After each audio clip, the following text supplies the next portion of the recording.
మీ ప్రభుత్వంలో ఎగ్ పఫ్ల మీద 18 కోట్లు ఖర్చు చేసి దాంట్లో మీరు సగం నొక్కేశారని చెప్తున్నారు. దానిపైన మీ అభిప్రాయం ఏంటి? అభిప్రాయం చెప్పడానికి ముందు ఆధారాలు ఉన్నది కదండి. ఆధారం పేరు పాపారావు, మీ పని మనిషి.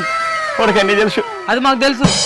పాపారావు నమస్కారం అయ్యా. నిజాలు కానీ చెప్పామంటే ఈ భూమి మీద నువ్వు ఉండవు. గొడ్డలు పోతే గొడ్డలు దాచానండి, మీకు దొరకదు. అసలు ఎగ్ పఫ్లు కొనుగోలు ఎలా జరిగింది? ఈ పక్క సందులో ఉన్న బేకరీలో ఎగ్ పఫ్లు కొనుక్కొద్దామని నేను సజ్జలో వెళ్ళామయ్యా. అక్కడ ఏం జరిగింది? వాళ్ళు ఒక్కొక్కటి 18 రూపాయలు చెప్పారయ్యా. 18 రూపాయలు దాన్ని 18 కోట్లు చేశారా? మరి ప్యాలెట్లు అందరు తిన్నారా? వాళ్ళు తినలేదయ్యా. అసలు వాళ్ళు తినక మీరు తినక అసలు ఏం చేశారు? అసలు మెయిన్ ట్విస్ట్ ఇక్కడే ఉందయ్యా. ఆ ఎగ్ పఫ్ల బ్యాడ్ స్మెల్ కి ప్యాలెస్ లోకి ఒక ఎలుక వచ్చింది. మరి ఎలుక తిందా? ఆ ఎలుకను పట్టుకోవడానికి ఇంకో 1,30,00,000 మళ్ళీ వీళ్ళే తిన్నారయ్యా. వామ్మో, పఫ్ల మీద 18 కోట్లు, ఎలుకను పట్టడానికి 1,30,00,000. దొబ్బేయడంలో కూడా 1+1 ఆఫరా? అలాంటి లోఫర్లు అయ్యాయి.